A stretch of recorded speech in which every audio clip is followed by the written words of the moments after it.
요아스가 7살에 왕이 됐어요.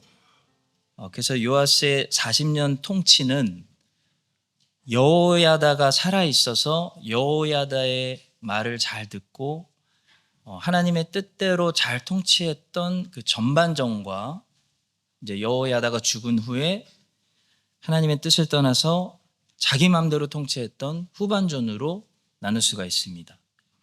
오늘 우리는 전반전을 주목하면서 어떻게 이 전반전에서 여호야다와 요아스가 함께 하나님의 뜻대로 나라를 잘 개혁하고 다시 세웠는지 보면서 이민 40년의 뿌리를 내린 우리 이민교회도 어떻게 1세와 2세가 함께 잘 섬겨하는지 본문이 주시는 교훈들을 묵상하겠습니다. 첫 번째로 함께와 서로의 관계를 기억해야 한다는 사실입니다.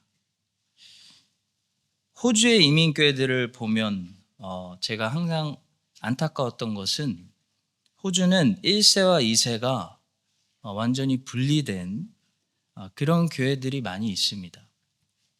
우리 뉴질랜드 2세들은 신기하게 한국어를 너무 잘해요. 그래서 와서 깜짝 놀랐어요. 가끔 한국어 발음이 너무 좋아서, 저보다 좋아서 한국에서 온 지 얼마 안 된 청년이구나 생각하고 제가 외국 생활에 대해서 한 수 가르쳐 주려고 꼰대를 부리다가 저 여기서 태어났어요 해서 부끄러워지고 창피해질 때가 자주 있습니다. 우리 뉴질랜드 2세들은 신기하게 영어, 한국어가 잘 돼서 EM, English Ministry를 하는 교회들이 없습니다. 애들이 고맙게도 우리와 한국어를 해주잖아요. 그게 되게 고마운 일입니다. 근데 호주에 가면 한국어로 우리와 소통을 할 수 없는 2세들이 많이 있습니다. 그래서 할 수 없이 호주에서는 그들의 언어로 예수님의 말씀을 들을 수 있도록 English Ministry, EM을 해줄 수밖에 없는데요. 문제는 이게 잘 되는 교회들, 그러니까 2세들을 너무 사랑해서 잘 서포트해주고 넓게 품어주고 오래 기다려주는 1세들이 있는 교회들은 이게 잘 돼요. 그래서 문제가 없습니다. 그래서 호주에서는 EM이 잘 되는 교회가 잘 되는 교회예요. 그런데 EM이 안 되는 교회들은 왜 안 되나 보니까 이렇게 생각하는 1세들이 많이 계세요. 왜 애들이 한국말도 못하냐? 한국 사람이 한국어로 해야지. 왜 인사를 하이 이렇게 하냐? 쟤네들 교회 오는데 바지가 저게 뭐냐? 바지가 왜 이렇게 짧으냐? 왜 바지가 짧으냐면 호주는 더워서 그래요. 어쨌든 우리 자녀들을 이렇게 사랑으로 더 넓은 마음으로 이해를 못 해주는 1세들이 있는 교회들은 이 언어 때문에 완전히 교회가 분리돼가지고 1세들은 한국어로 전부 아침 일찍 예배 드리고 집에 가시고 2세들은 아예 오후에 모입니다. EM 목사가 일부에 나와서 함께 예배 드리는 게 아니고요. EM 목사가 오후에 출근해요. 그래서 서로 같은 건물만 사용하지 완전히 두 교회로 분리되어 있는 그런 교회들도 많습니다. 저는 1.5세로서 이 1세들과 2세들 사이에서 중재하며 브릿지 역할을 하고 내 부모를 공경하라. 그 명령처럼 부모 세대를 모시고 땅끝까지 내 증인이 되라. 명령처럼 이 2세들을 데리고 교회 정체성을 민족 교회를 넘어서서 다민족 교회로 확장시켜서 모든 민족에게 이 복음을 전도하는 교회로 끌고 가는 것이 저의 소명이라고 생각하고 있는데요. 이게 잘 되려면 1세대가 2세들 이게 같이 모였는데 우리 모두가 어떤 사실을 기억해야 되냐면요. 함께와 서로라는 이 중요한 키워드를 기억해야 됩니다. 자, 오늘 본문에 보시면 여호야다가 두 가지 일을 하고 있어요. 하나는 왕과 백성을 함께 하나님과 언약을 맺게 하고 있고, 또 하나는 왕과 백성 사이에 서로 언약을 맺도록 하고 있어요. 본문 17절 보시겠습니다. 여호야다가 왕과 백성에게 여호와와 언약을 맺어 여호와의 백성이 되게 하고 왕과 백성 사이에도 언약을 세우게 하며. 자, 여기 보면 두 언약이 나오는데, 첫 번째 언약은 하나님과 우리 모두의 관계를 맺는 언약입니다. 이 첫 번째 언약에서 중요한 것은 함께라는 단어예요. 두 번째 언약이 있습니다. 두 번째 언약은 왕과 백성들 사이 언약을 맺는 거예요. 왜 왕과 백성 사이 언약을 맺을까요? 서로 약속하는 거예요. 왕은 백성을 괴롭히지 않고 백성을 보호하고 백성을 잘 섬기는 지도자가 되겠다. 백성은 왕에게 잘 복종하고 잘 따르는 백성이 되겠다. 왕과 백성 사이에도 여호야다가 약속을 시키는 겁니다. 이 두 번째 언약에서 중요한 것은 서로라는 단어예요. 서로 잘해야 돼요. 왕만 백성에게 잘한다고 될 게 아니고 백성만 왕에게 잘 복종하면 될 문제가 아니라는 겁니다. 서로 잘해야 되는 문제라는 겁니다. 마찬가지로 크리스찬은 하나님과 언약한 사람이고 서로 언약한 다른 성도와 서로 잘 자비를 베풀기로 약속한 사람이라는 거죠. 이렇게 우리는 하나님과 언약이 있고 성도와 성도가 서로 약속한 존재라는 겁니다. 성경에서 그리스도와 크리스찬의 이 중요한 관계 연합을 설명하는 비유들이 몇 가지 있는데요. 첫 번째는 요한복음 15장에 나오는 포도나무와 가지의 비유입니다. 포도나무와 가지의 비유 잘 아실 거예요. 그 비유가 말하고자 하는 메시지도 잘 아실 거예요. 가지가 포도나무에 붙어 있어야 열매를 맺듯이 이 크리스찬이 예수님께 붙어 있어야 열매를 맺는다. 이거잖아요. 그러니까 예수님과 크리스찬의 관계를 말하는 거잖아요. 자, 그런데 자세히 보시면 예수님은 이 비유에서도 예수님과 크리스찬의 관계만 말씀하시는 게 아니라 크리스찬과 또 다른 크리스찬의 관계도 말씀하세요. 자세히 보세요. 내 계명은 곧 내가 너희를 사랑한 것 같이 너희도 서로 사랑하라 하는 이것이니라. 내가 이것을 너희에게 명하면 너희로 서로 사랑하게 하려 함이라. 그리스도와 크리스찬의 관계를 비유를 설명할 때마다 놀랍게도 그리스도와 다른 그리스도인과 다른 그리스도인의 관계도 항상 같이 나온다는 겁니다. 그러니까 하나님하고만 언약한 게 아니고 성도는 성도와 약속을 한 관계라는 거예요. 두 번째 비유는 고린도전서 12장에 나오는 한 몸과 여러 지체들 비유입니다. 자, 바울이 여기서 말하고자 하는 것은 주님은 한 분이신데 우리는 한 명이 아니라 여러 종들이라는 거예요. 은사는 여러 가지나 성령은 같고 직분은 여러 가지나 주는 같으며 몸은 하나인데 많은 지체가 있고 몸의 지체가 많으나 한 몸인가 같이 그리스도도 그러하니라. 몸은 한 지체뿐만 아니요 여럿이니. 자, 바울이 왜 계속 이런 얘기를 하고 있을까요? 지금 이 편지 누구에게 보내는 편지입니까? 분열이 있었던 교회, 당 짓는 교회, 갈라진 교회, 고린도 교회에 보내는 편지이기 때문에 지금 이런 말을 하는 거예요. 성도 여러분, 사도행전 13장부터 복음이 이제 세계화될 때 그 중심에서 쓰임받은 교회는 분열이 있고 자랑이 있었던 고린도 교회가 아니었습니다. 안디옥 교회와 로마 교회였어요. 로마서 마지막 장에 보시면 많은 사람들의 이름이 나오는데 이 이름을 공부하는 전문가들은 금방 알 수 있어요. 금방 눈에 띄는 것은 정말 계급도 그렇고 인종도 그렇고 다양한 부류의 사람들이 로마 교회의 구성원이었다는 사실을 알 수가 있어요. 이름을 보면 금방 알 수 있어요. 자, 이렇게 여러 부류의 사람들이 모여도 하나 될 수 있는 교회. 그런 교회가 스페인까지 복음을 전하겠다는 사도 바울 같은 선교사를 서포트하는 선교 사역을 할 수 있는 거예요. 안디옥 교회도 마찬가지. 안디옥 교회는 최초로 유대인과 헬라인들의 장벽을 허물었던 교회예요. 그래서 나는 유대인, 너는 헬라인 하지 말고 우리 모두 그리스도인. 그래서 처음으로 그리스도인이라는 말이 안디옥 교회에서 나왔어요. 그리고 그 교회는 담임 목사님들이 한 명이 아니라 5명이 있었어요.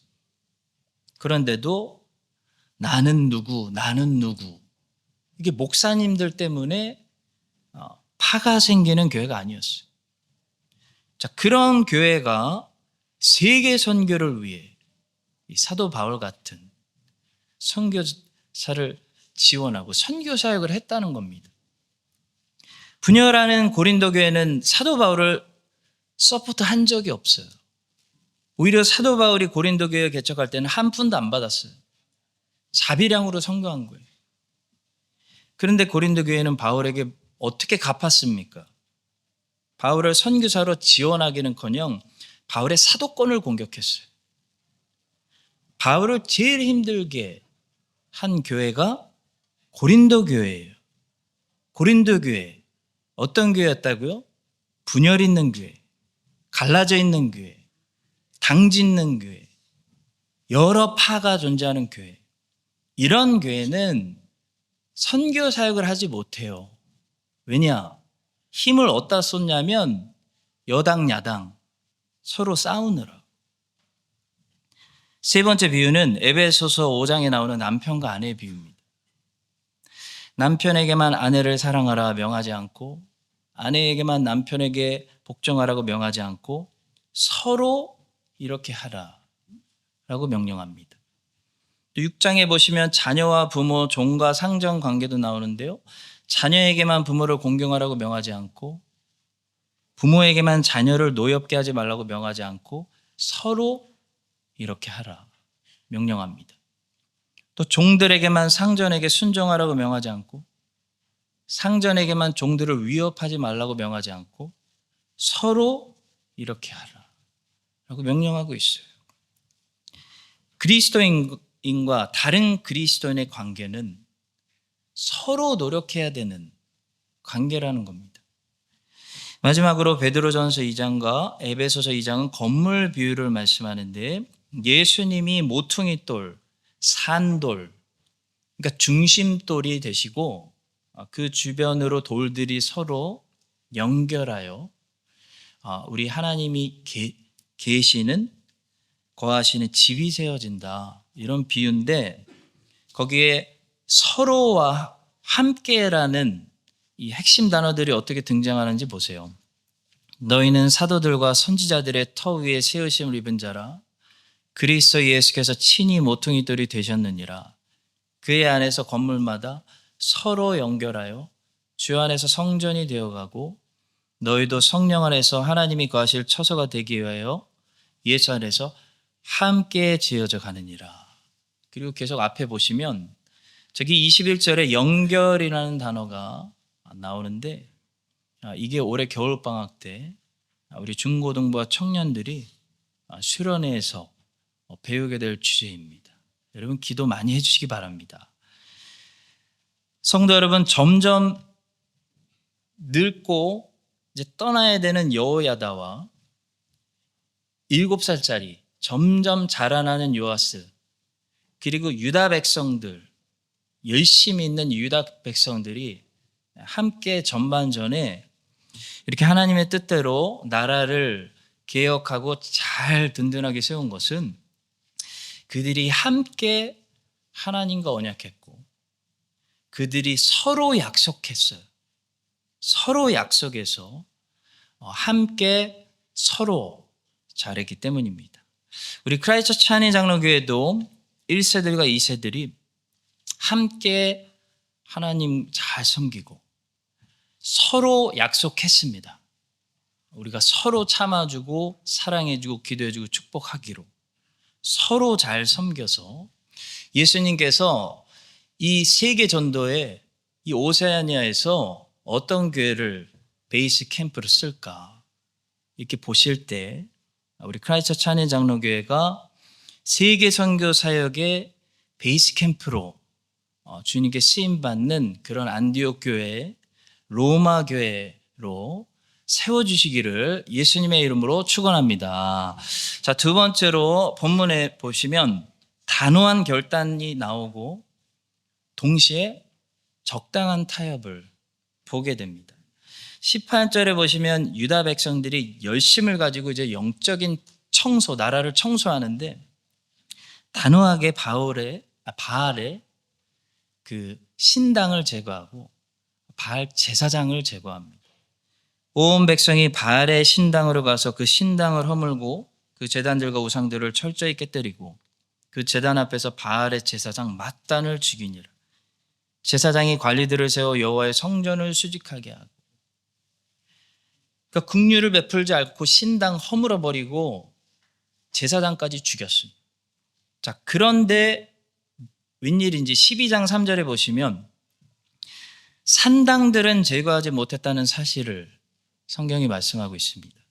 다만 산당들은 제거하지 아니하였으므로 백성이 여전히 산당에서 제사하며 분향하였더라.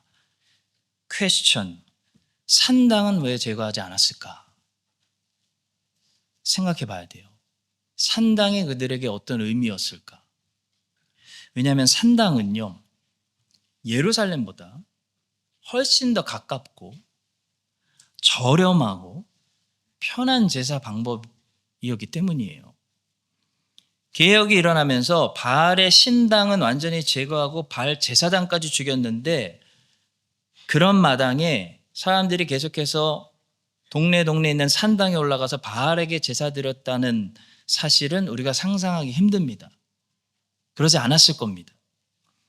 저 12장 3절에서 산당들은 제거하지 아니하였으므로 백성이 여전히 산당에서 제사하며 분향했다라는 말씀은 유다 사람들이 저기 올라가서 다른 신에게 제사 드렸다는 말이 아니고 여호와께 저기서 제사 드렸다는 거예요.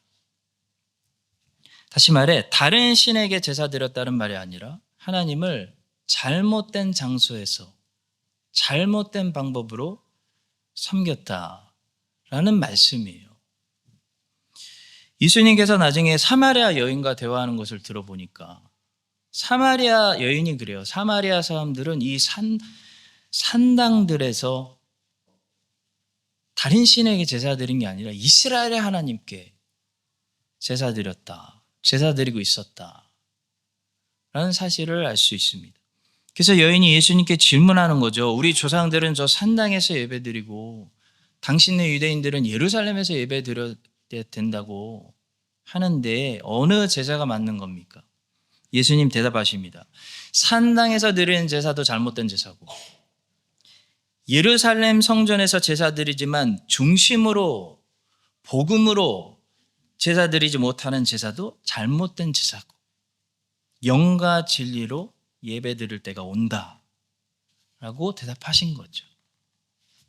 성도 여러분, 바른 하나님을 섬기는 것도 중요하지만 하나님을 바르게 섬기는 것도 너무나 중요합니다. 하나님을 바르게 섬긴다는 것은 무엇입니까? 하나님을 성경적으로 섬긴다는 것을 말합니다. 성경적인 것이 바른 것입니다. 반대로 비성경적이라는 말은 저 사람 나쁘다라는 말이 아니라 틀리다라는 말에 더 가까워요. wrong, 틀렸다.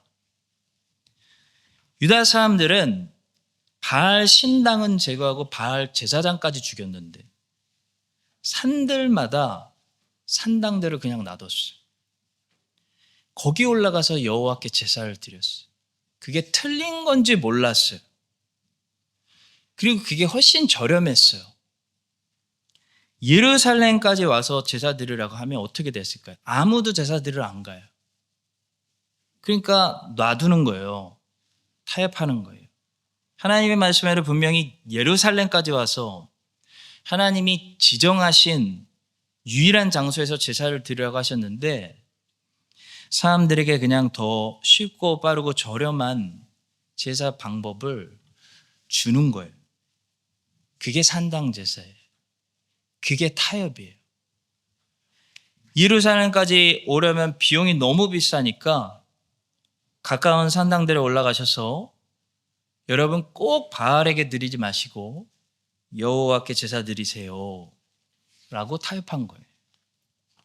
여러분 입장 바꿔놓고 생각해 봅시다. 그 시대의 사람, 솔로몬 때처럼 나라가 잘 사는 것도 아니에요. 가난해졌어요.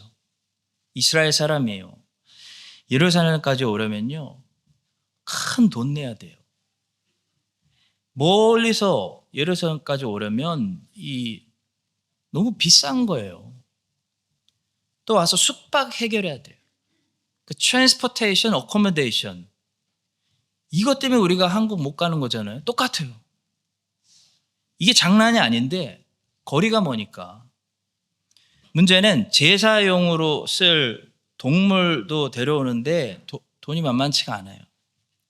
그러니까 차라리 예루살렘 성전에서 제공하는 제사용들이 전부 뻥튀기 가격이라는 거 알면서도 살 수밖에 없는 거예요.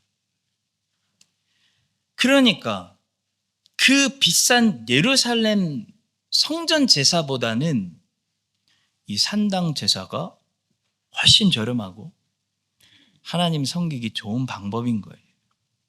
그러나 성도 여러분, 중요한 건 무엇입니까? 산당 제사는 하나님 말씀으로 보면 틀린 제사라는 게 중요한 겁니다. 비성경적인 거.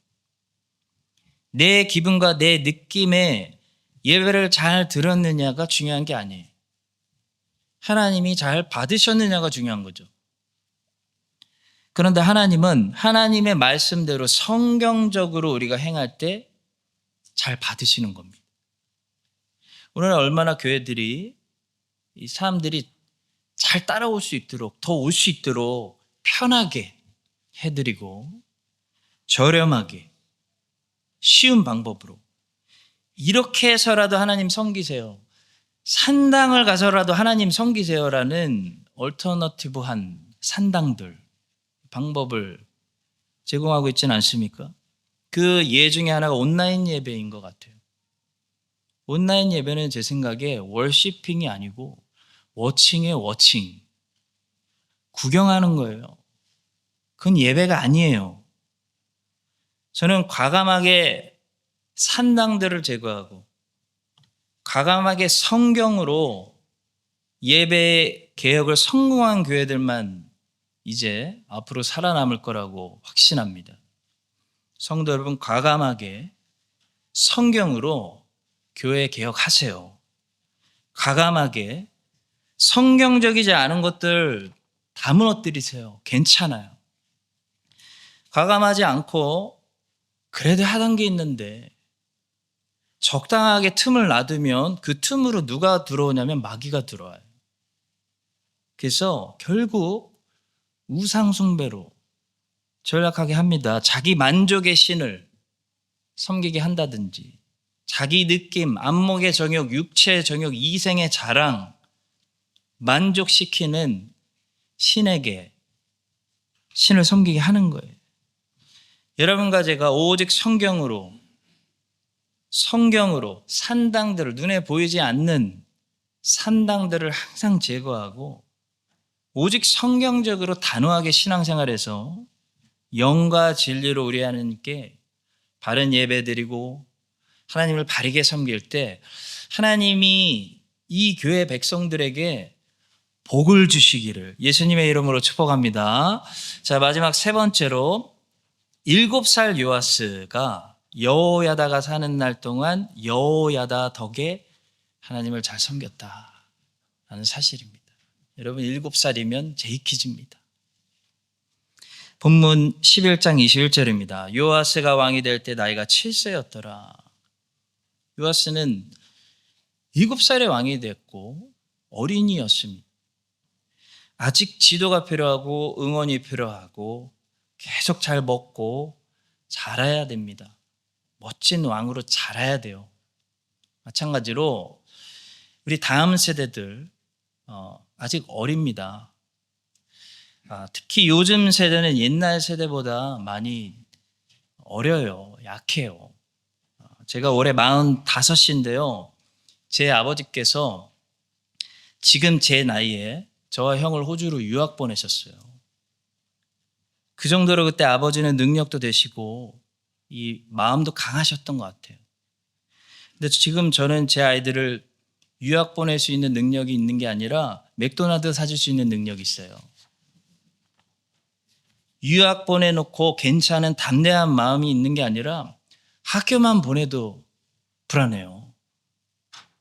저희 세대는 옛날 세대보다 훨씬 더 어립니다. 그래서 더 사랑해 주셔야 되고 기도해 주셔야 되고 응원해 주셔야 됩니다. 인커리지가 필요합니다. 요아스가 너무 어려서 여호야다가 잘 이끌어 주어서 이 여호야다 덕에 요아스가 잘할 수 있었습니다.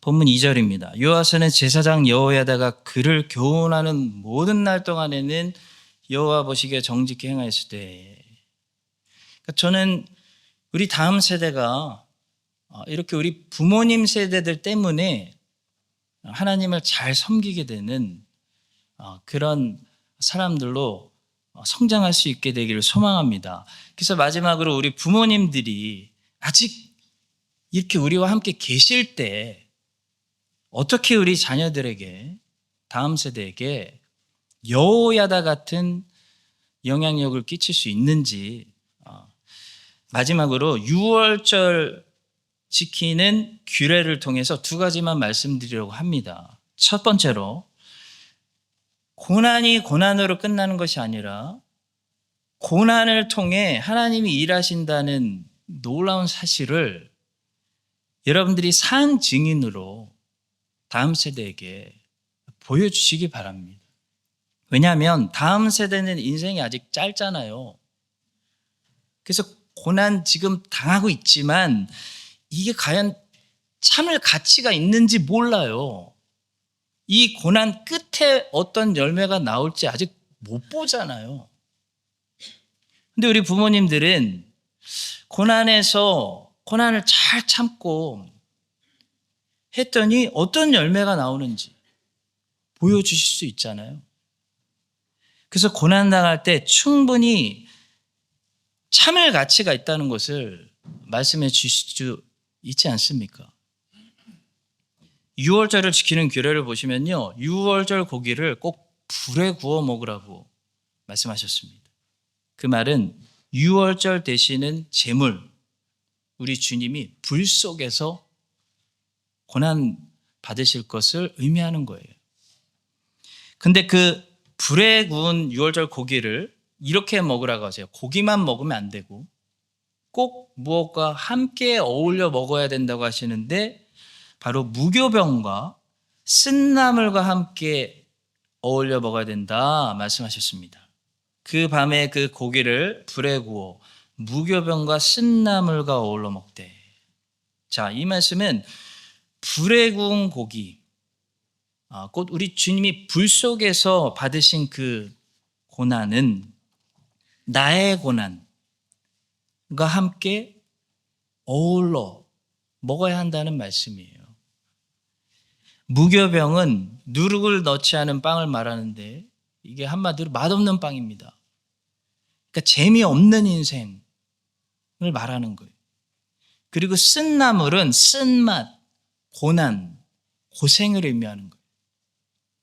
그러니까 6월절 구원에 참여하는 백성들은 주님의 고난과 남은 생애 동안 나의 고난을 함께 어울러 먹으면서 구원에 참여한다, 그런 말씀인 거예요. 우리 다음 세대 여러분, 인생이 항상 재밌는 거 아닙니다. 어릴 때나 재밌죠. 인생은 재미로 사는 거 아니에요. 재미가 목표가 되면 큰일 나요. 사람은 동물 돼요. 인생은 가끔 재밌고요. 대부분 고생스러워요. 그 쓴맛이 느껴지는 게 고생길, 그게 인생입니다. 그러나 이 고난을 왜 참고 견딜 가치가 있냐면요. 고난을 통해 하나님이 놀라운 일들을 하시기 때문이에요. 고난을 통해 복음이 들어갈 수 있는 문들이 열려요. 그리고 그 열린 문으로 예수님이 들어가시기 시작해요. 이런 일들이 일어나요. 여러분, 사도 바울이 왜 꼭 죄수의 신분으로 쇠고랑 차고 로마에 가야 됩니까? 그냥 자유의 몸으로 편하게 가면 안 되나요?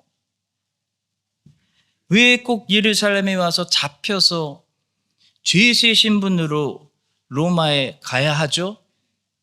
그래야 바울이 예수님 말씀하신 것처럼 황제 앞에 설 수 있기 때문이에요.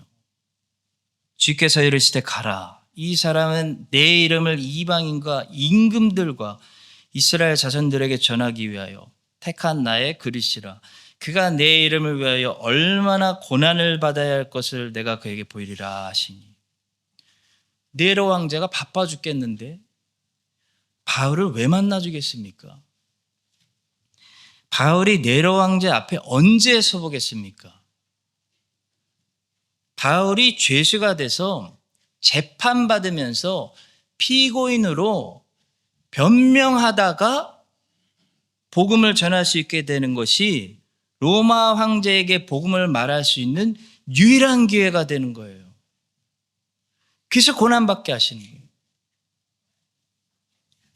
바울이 배가 난파돼서 원주민들이 사는 멜리데 섬에 도착했을 때 다 같이 홀딱 젖어서 불을 쬐고 있었는데 왜 꼭 불에서 독사가 나와서 하필 바울을 물어야 됩니까?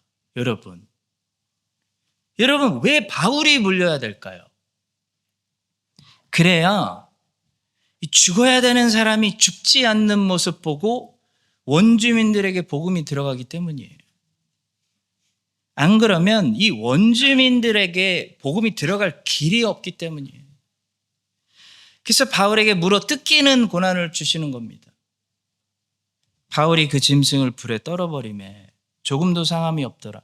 그들은 그가 붙든지 혹은 갑자기 쓰러져 죽을 줄로 기다렸다가 오래 기다려도 그에게 아무 이상이 없음을 보고 돌이켜 생각하여 말하되 그를 신이라 하더라. 왜 이민 와서 처음에 계획한 대로 그냥 형통하게 걸어오지 못했을까? 왜 고생길로 돌아오게 하시고 왜 홍해 바다길로 돌아가게 하시고 하나님이 우리 인생을 왜 그렇게 인도하셨을까요? 그래야 그 고난을 통해서 복음의 문들이 열리기 때문이에요. 그 고난 없었으면 계속 이민 와서 형통했으면 절대 예수님 앞에 오지 않을 영혼들이 많기 때문이에요. 불 속에 들어갔는데 분명히 다 타서 재가 돼서 나와야 되는데 죽지 않았어요. 타지 않았어요. 살아 걸어 나오는 주의 자녀들의 모습을 보면서 하나님 살아계시는구나. 이 사실이 증거되고 복음의 문이 열리기 때문에 고난을 허락하시는 겁니다. 유월절 고기는 불에 구운 이 주님의 고난을 상징하고 그 고기는 우리의 남은 고난을 상징하는 무교병과 쓴나물과 함께 어울러서 구원받는 백성들은 먹는 것입니다. 이 사실을 로마서는 이렇게 말합니다. 자녀이면 또한 상속자, 곧 하나님의 상속자요. 그리스도와 함께 한 상속자니 우리가 그와 함께 영광을 받기 위하여 고난도 함께 받아야 할 것이니라. 고난이 엄마 아빠가 살아보니까 절대로 고난으로 끝나지 않고 예수님 계속 붙드니까 고난으로 실패로 끝나지 않더라. 하나님의 백성들에게는 고난을 통해 생명의 문을 여신다. 모든 것이 협력하여 선을 이루신다. 이 사실을 다음 세대들에게 여러분들이 산 증인들로 역사로 보여주는 우리 부모 세대 되시기를 주의 이름으로 축복합니다. 마지막 한 가지로 더 부탁하는 것은 나그네로 끝까지 이 경주를 완주해 주십시오.